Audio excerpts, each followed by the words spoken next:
Hi everyone, welcome back to my channel Tea&Art. I hope you all are well. So let's start today's video.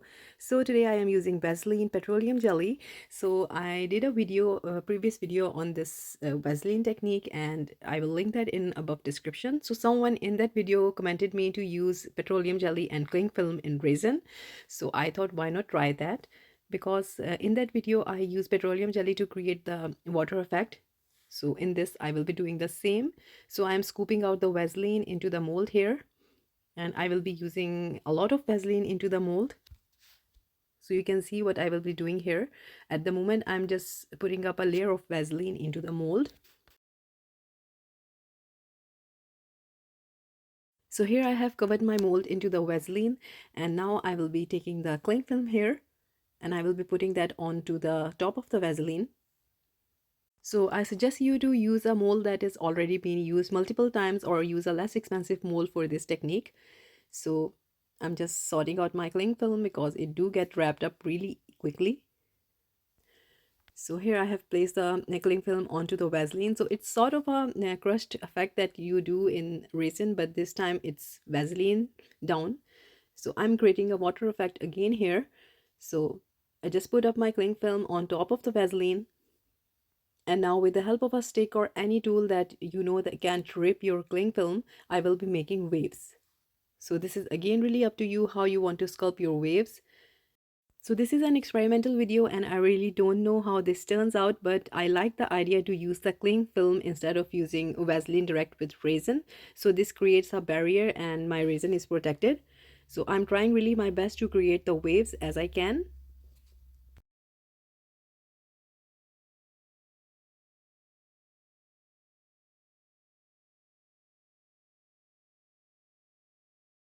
So I think I'm happy with the design here. I really don't know how this will look out.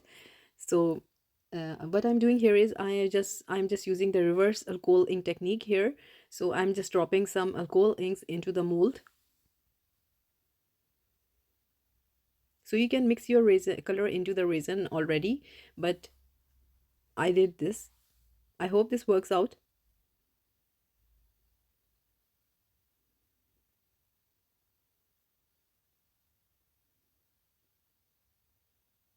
So a little bit of teal color, and I will be using another shade of blue.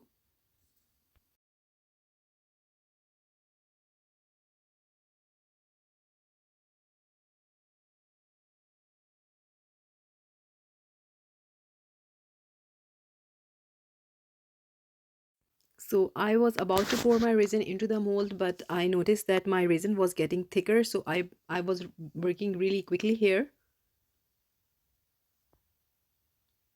So for this reason, my reverse alcohol ink technique didn't work out really well.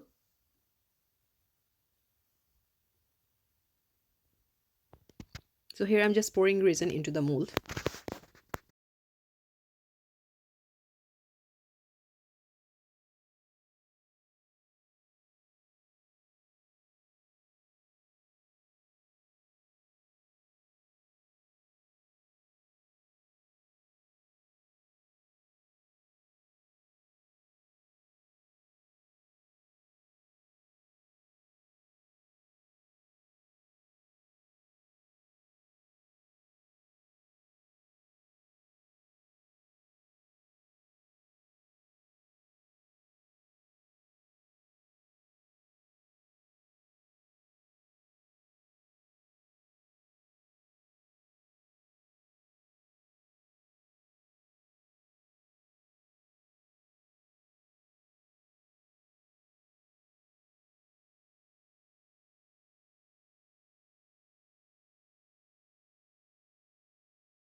And I already can see my ink didn't move that much, but we'll see how this turned out. I'll see you next day.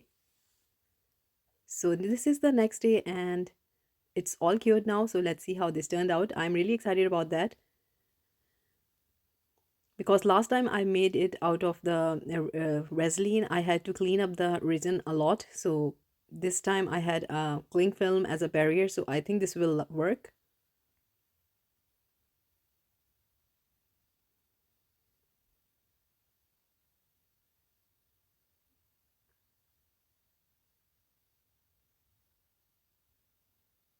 So I can already see the texture into the resin, but only thing that I'm not happy about is the ink that didn't mix itself really well, because I really don't know why my resin got on the curing side. So it was getting thick. So very gently I'm removing it from the mold here. But I'm so excited that I really got some amazing texture onto the resin. So this is how this looks. I will show you some close-ups later on. So I can see a lot of texture into the resin here. So this is how this turned out, and now I'm removing the cling film. So here I'm removing the cling film from the top of the Vaseline, and you can see the Vaseline is still into the mold, and my cling film came out absolutely clean. So later on I will scoop that Vaseline out of the mold, and for now we will see how this one turned out. I will be taking it out into the sun, and we will see all the textures hopefully. So this is how this turned out, and I can see a really different sort of texture into this one. I can see small veins that have been made, and I really love this. These are a bit on the harsh side, you can say, but I just love how this looks.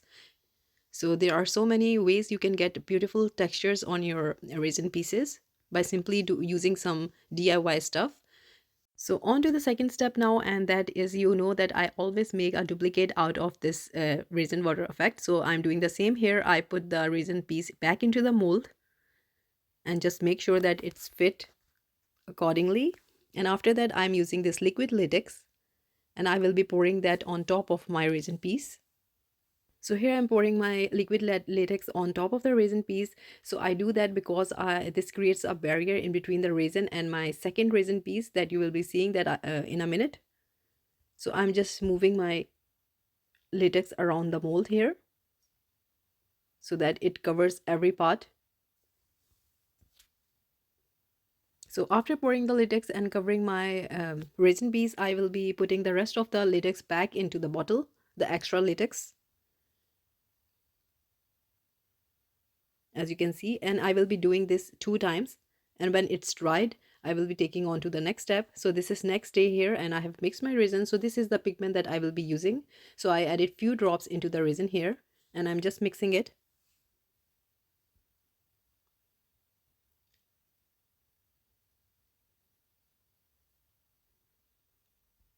So this color seems a bit more dark on the camera, but believe me, this is such a light shade when I will be pouring it into the resin.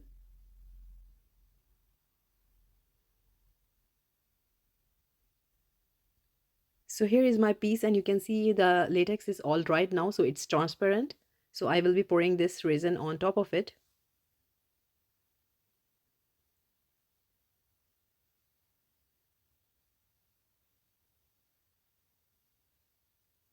So try to use a low viscosity resin for this so that you can have a bubble-free, beautiful result.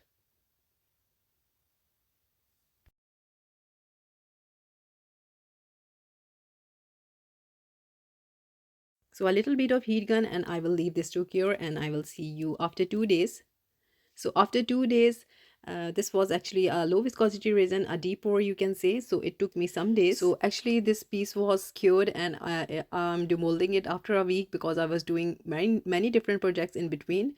So this took me a lot of effort to do so. So the good time to remove this is as soon as the resin cures. You need to remove it from the mold and you need to separate it. But I did take some time, and I had to do a lot of struggle to separate these two. So at the moment I'm just removing the latex from the back.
So my piece was cured really hard, so I had to struggle a lot. I used heat gun multiple times, I used some tools, and I was trying my best to remove these both. So this was really my mistake. It wouldn't have happened if I have demolded it and removed it as soon as this resin was cured. So I am doing actually this after a week. So I will be just speeding it up because it took me a lot of time. I could have removed this part, but I really want to show you that I do sometimes struggles a lot if I do some mistakes, and really this took me a lot of time to separate these two. And in between I did damage a lot of gloves of mine because they were keep on ripping, but in the end it was a happy ending.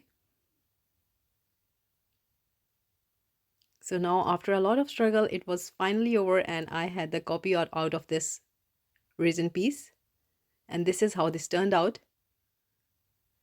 So I'm just removing the extra latex that is onto the resin piece here. So whenever I make this water effect, I always love the second duplicate that turns out. So let's see how this turn out into the sun.